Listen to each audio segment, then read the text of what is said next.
Indian এক্সপ্রেসের রিপোর্টে কদিন আগে এসেছিল গম্ভীর আছেন চাপে, তবে পাঁশার দান গেল পাল্টে। ভারতীয় মিডিয়াগুলোর খবরে এখন আসছে গম্ভীরের দেওয়া রিপোর্টে নাকি উল্টো নড়ে চড়ে বসেছে বিসিসিআই। অস্ট্রেলিয়া সফরে ভারতীয় দলের কয়েকজন তারকা ক্রিকেটারের ব্যক্তিগত সহকারীদের উপস্থিতি নিয়ে কোচ গৌতম গম্ভীরের অসন্তোষ প্রকাশ পেয়েছে। গম্ভীরের দাবি, কিছু ক্রিকেটারের তারকা সংস্কৃতি দলের মধ্যে বিভেদ তৈরি করছে। তার মতে এ ধরনের আচরণ দলে নেতিবাচক প্রভাব ফেলছে। বিসিসিআইয়ের কাছে গম্ভীর জানিয়েছেন, দলের শৃঙ্খলা রক্ষায় দ্রুত এই সমস্যার সমাধান করতে হবে। বিসিসিআইয়ের 10 দফা নির্দেশিকার মধ্যে প্রধান ক্লজগুলো: 1.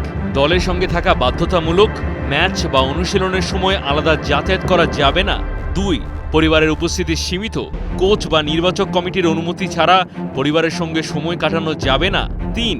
ব্যক্তিগত কর্মীদের নিষেধাজ্ঞা, ব্যক্তিগত ম্যানেজার, রাঁধুনি বা নিরাপত্তারক্ষী নেওয়া যাবে না। 4. বিজ্ঞাপনের কাজে নিষেধাজ্ঞা, সফরের মাঝে কোনো বিজ্ঞাপন বা শুটিংয়ের অনুমতি নেই। 5.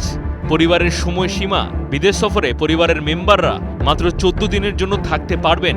অতিরিক্ত সময় থাকলে খরচ ক্রিকেটারদের বহন করতে হবে। 6. সফর শেষের আগে দল ত্যাগ নিষিদ্ধ, সফরের মেয়াদ শেষ না হওয়া পর্যন্ত ক্রিকেটারদের দলের সঙ্গেই থাকতে হবে।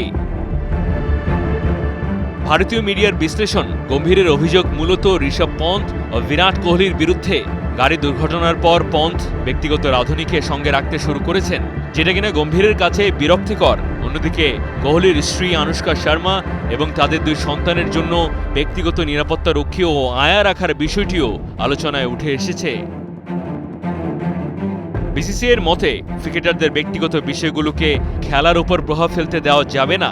দলীয় শৃঙ্খলা বজায় রেখে প্রত্যেক সদস্যকে দলের অংশ হিসাবে কাজ করতে হবে। মাহদি হাসান, 71।